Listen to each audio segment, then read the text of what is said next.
Welcome to Sleepover with Yuri Season 3.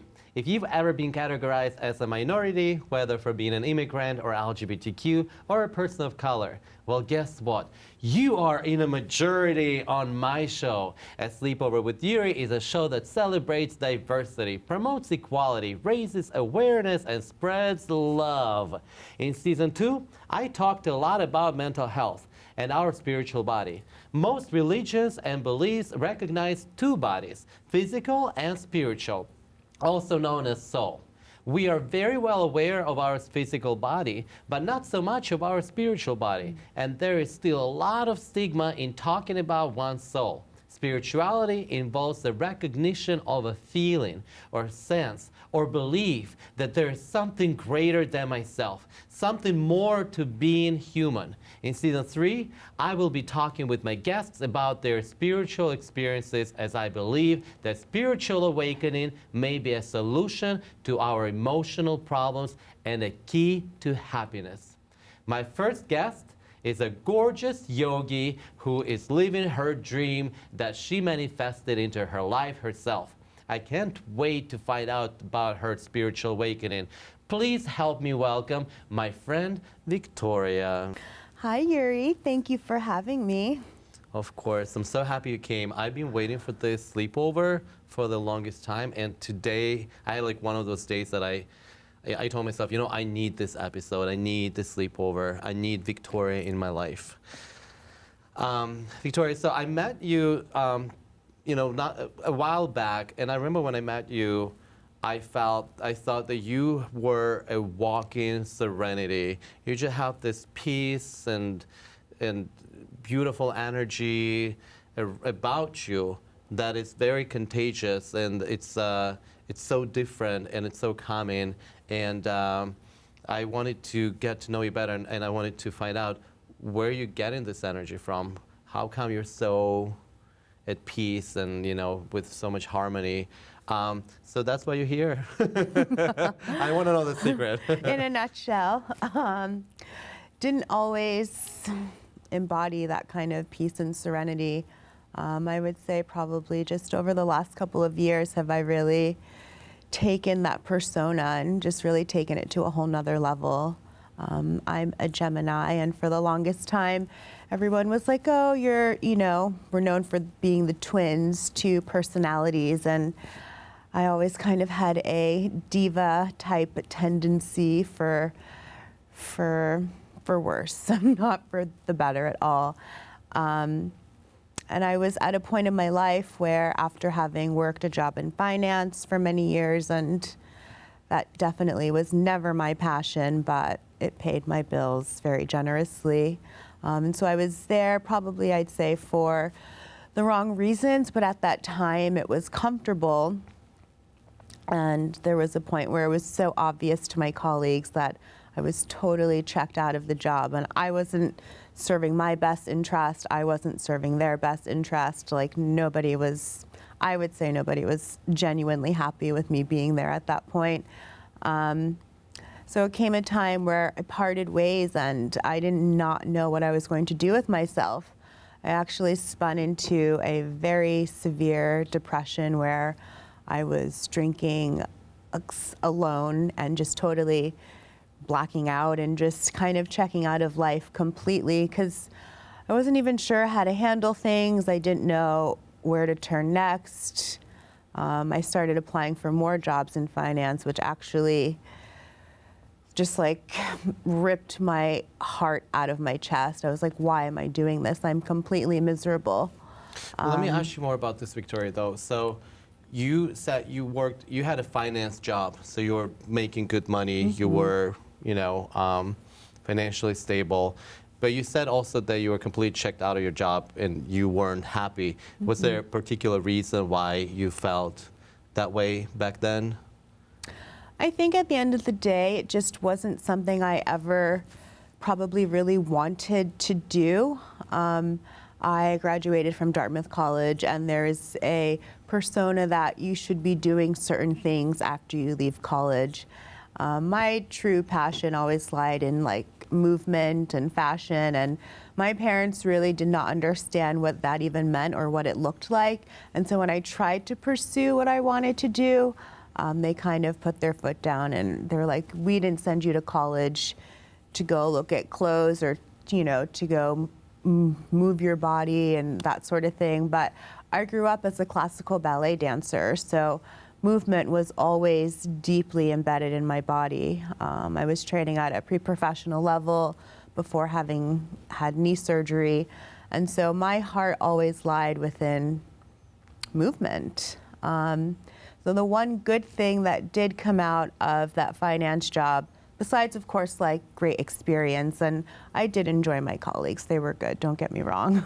But I found a Bikram yoga studio right near my office, and every day after work, I would go practice yoga.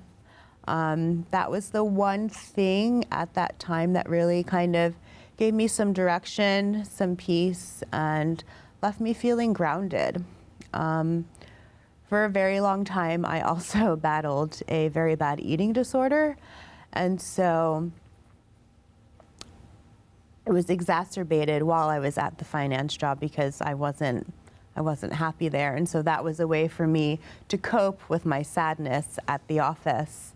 And so getting into yoga and having that open eye meditation, standing in front of a mirror every single day kind of gave me that window into my soul and my mind that I needed and didn't realize that I needed. I just wanted to sweat. I just wanted to like move because that's what I knew. That was like my home base. And so when I found my yoga practice, I was like, there's a bright light here. I didn't know where it would take me, but I knew I was doing something that was going to serve me. And so over time, things just got better and better. I wasn't really totally tuned into the mental component of the yoga. I was more focused on the physical because that's kind of what I've always been used to. And it's a very random story, but I started doing competitive yoga and I would defeat myself on stage because my mind wasn't where it needed to be. And I was like, I need to work on this, but I didn't even know where to begin. And so finally I parted ways from finance, kind of a little fast forward, and decided I could not apply for any finance jobs because I was miserable in doing so. And I was really sick at the time, mentally, drinking, and I have an autoimmune disease. And so at the time I was actually hospitalized. And I remember it vividly. It was the last week of June, 2019. And I was like, I need to do something. I was like, I don't know what I'm doing. It's not working. And I decided to go to teacher training. I wanted meditation, and I realized that hopefully that would help me. And it came to a point where I came out of the hospital and they're like, we can't support this behavior anymore. Like, you need to get it together. We're not sure what that looks like, but if meditation and teacher training is going to do it for you, go. So I went to teacher training and it began to really changed my life in a way in which I didn't even think was possible. And it sounds ridiculous, but I literally woke up one morning and I was like, okay, I'm done with the poor me, why me. There were a lot of things that I held on to that were holding me back. I mean, a lot of times people say we are our own worst enemies, and it is so true. I was standing in my own way and I couldn't understand that. Let me stop you there, Victoria, for a second. Yeah. So you said one day you woke up thinking that I can't do this anymore. Did you see this day coming at all, or where did it come from? And it's interesting because in season 2, I had an episode on drug addiction where my guest was saying that he was deeply, into drugs and mind-altering substances, and one day he just woke up thinking that he can't do it anymore. So that could be part of the spiritual awakening or any type of awakening, but how would you describe, did anything trigger that? It's yoga maybe, or anything else? Some people in your life? I would say the yoga definitely helped to trigger that. I was on the path, but I didn't really realize what I needed to get rid of out of my life in order to serve me. And I realized a big part of that was actually wanting the desire to follow my passion, but I didn't realize at the time what that had looked like. And so while I had parted ways from my job in finance, it was a blessing in disguise. Like, I was sad when it happened because it was comfortable, but we all know as individuals, we don't grow in comfortable situations. We only grow in the uncomfortable situations.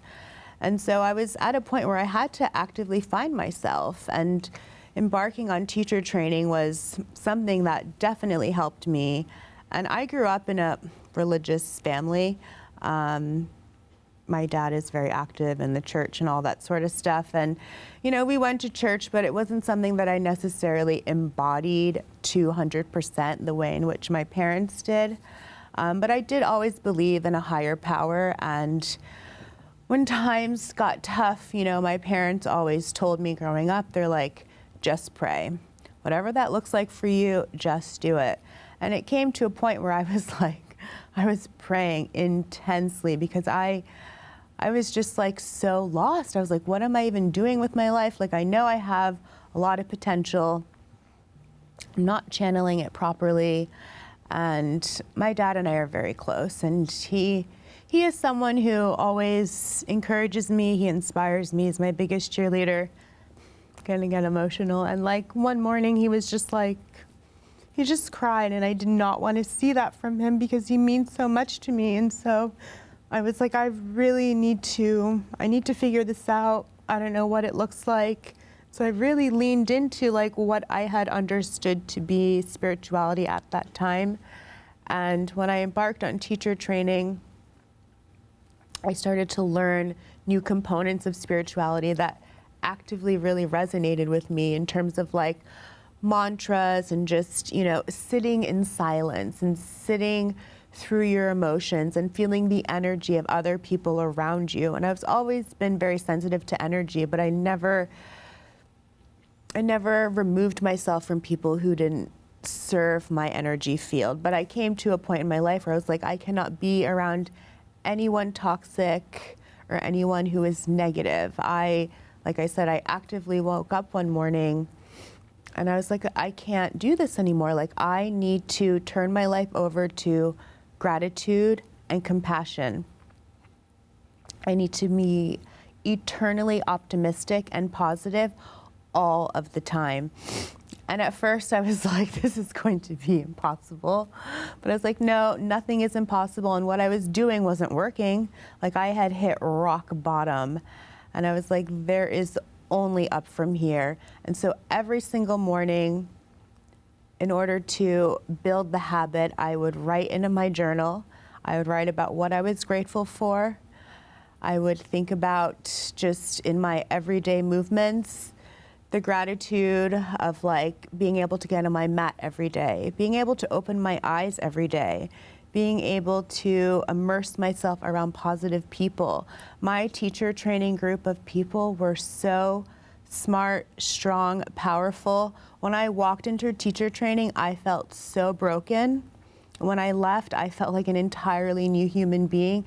And that was only after a couple of weeks of training, but the work doesn't stop after teacher training, you know? Like, it's a journey. You have to commit to it every single day.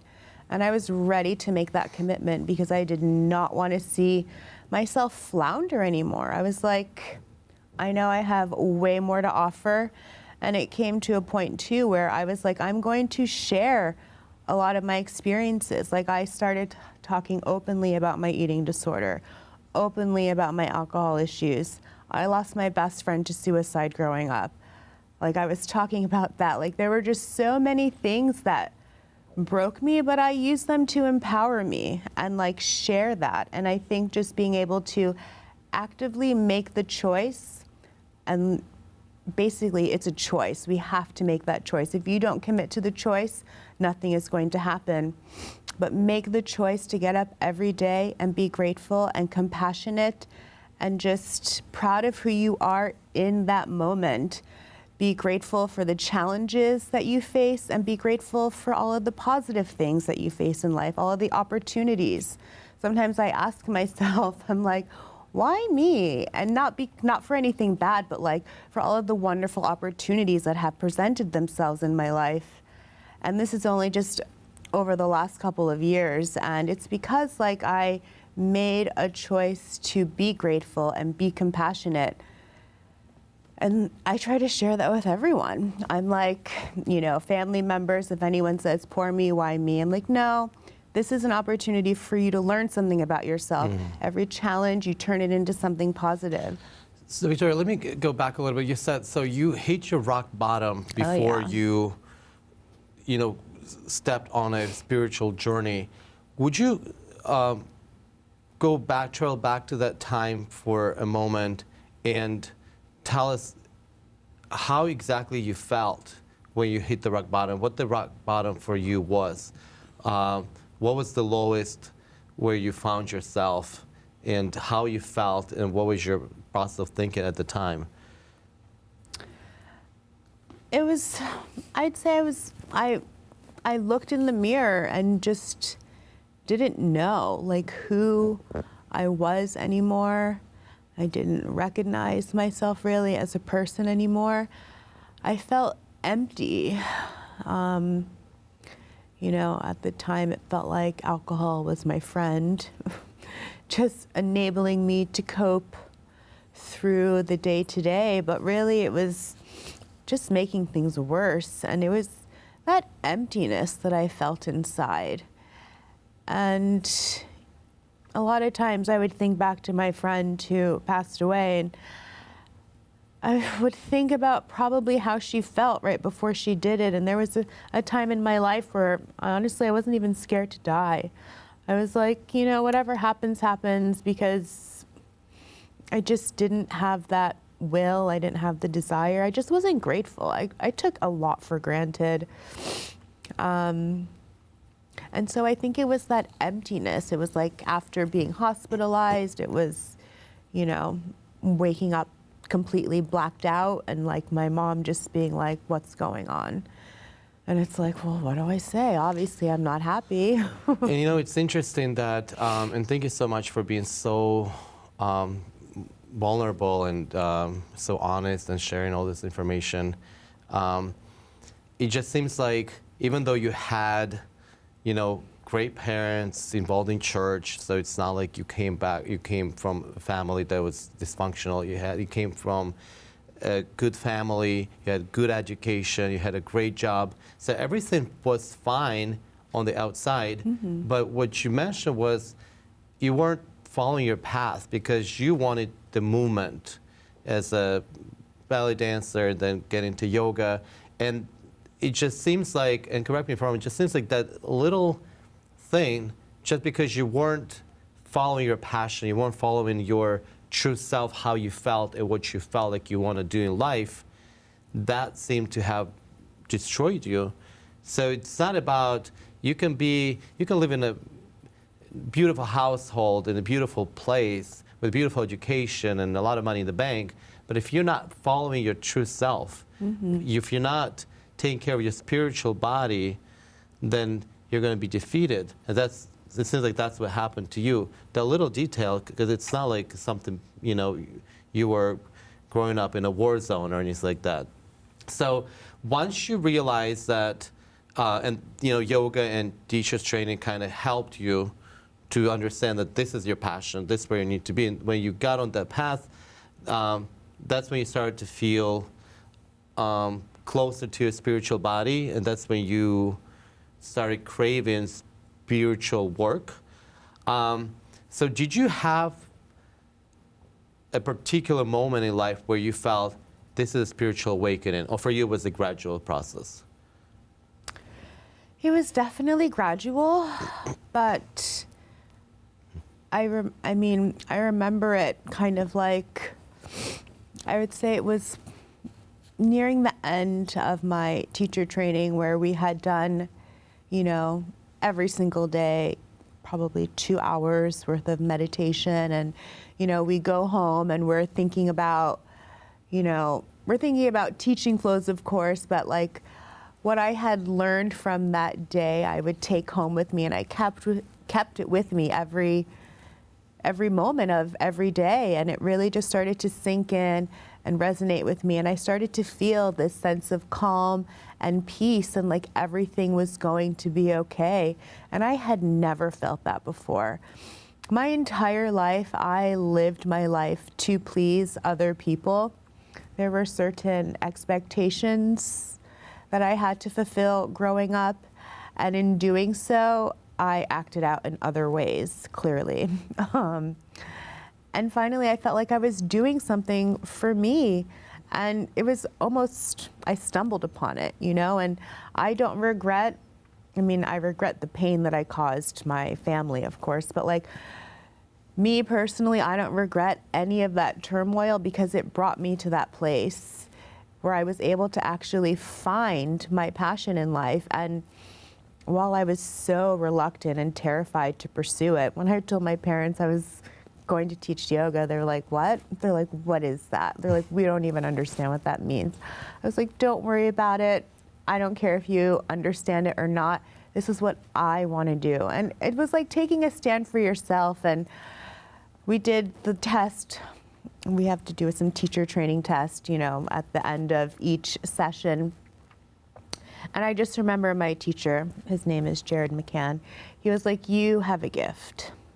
And I was like, oh, like I came in broken, but I left feeling like a totally rejuvenated, live person who knew what I was about, knew the path that I wanted to go down, and knew that I wanted to share what I was feeling with everyone around me. I had never felt that kind of positivity and optimism and just lightheartedness in my entire life. It's like now that you're saying this, this is exactly what I said when we started this episode. I said when I met you, and every time I see you, you just radiate this serenity. You just radiate this calmness. Like even today, I rushed in here. Everything was in a rush, and I was feeling like crazy. And then I met you, and all of a sudden my energy come down, and I started feeling so much better. And you have that about you, and it's like I said, I'm still shocked with processing what you told me about your alcohol problem and eating disorder, because you're one of the healthiest people I know, and I work in the fitness industry, and you're one of the happiest and most genuine and honest and loving people I know. So for me, it's so hard, and I met you when you were already in the state, so it's so hard for me to even believe and imagine that back before then you were in a very different mindset. It's so hard, but at the same time, it gives me so much inspiration and hope to know that spiritual awakening, spirituality made you the person you are, especially being that it's not the case, it's not something you've been your whole life. This is what you became because of spirituality. And the idea of my project and my show is to use spirituality as the key to happiness, the key to solve your emotional problems. And that's exactly what I was saying in the beginning of the episode. And now hearing you, I'm thinking this is exactly what I was, hoping for from this project. Victoria, now what I really want to ask you is that, and it's really fascinating that you're doing yoga. I know you're really big. I know that you have a lot of. That's generous. I know you're really big in terms of in the yoga world, and we can talk about this a little bit. But what I also am fascinated by you told me that you manifested your whole life. That you were writing things down, and you were thinking, and things that you were wanting, you attracted them into your life. And that's, that reminded me of a concept of power attraction. So tell me more about that. How did you even find out about that you can just manifest things into your life?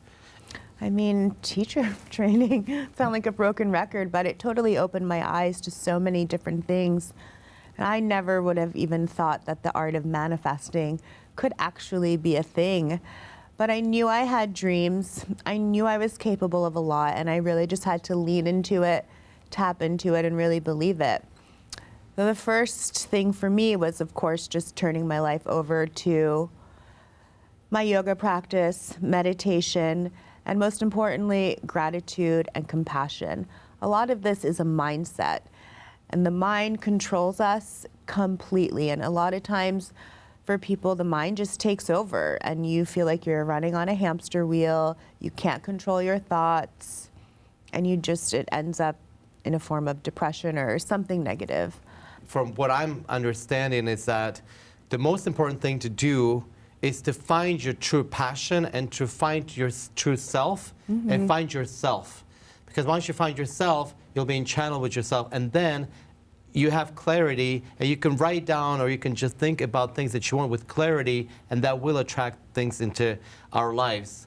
So maybe that is a spiritual awakening, what it is, not just live the life that our parents or society tell us to live, but to find it, what is it within that I love, and go towards that direction, and then with that, be in touch with spiritual body and manifest things in your life. Victoria, before we go to sleep at the end, would you please tell the people out there who are struggling with their lives, who may be suicidal, who may be having emotional problems, they're drinking away or eating away, what would you tell them? What would your best advice be for those people who are maybe not spiritual yet or not happy and are seeking that happiness? What would you say to those people?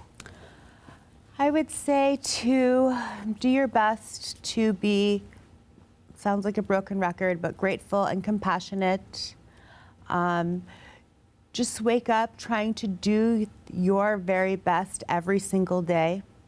It varies, it ebbs, it flows, but it's your best and no one else's best.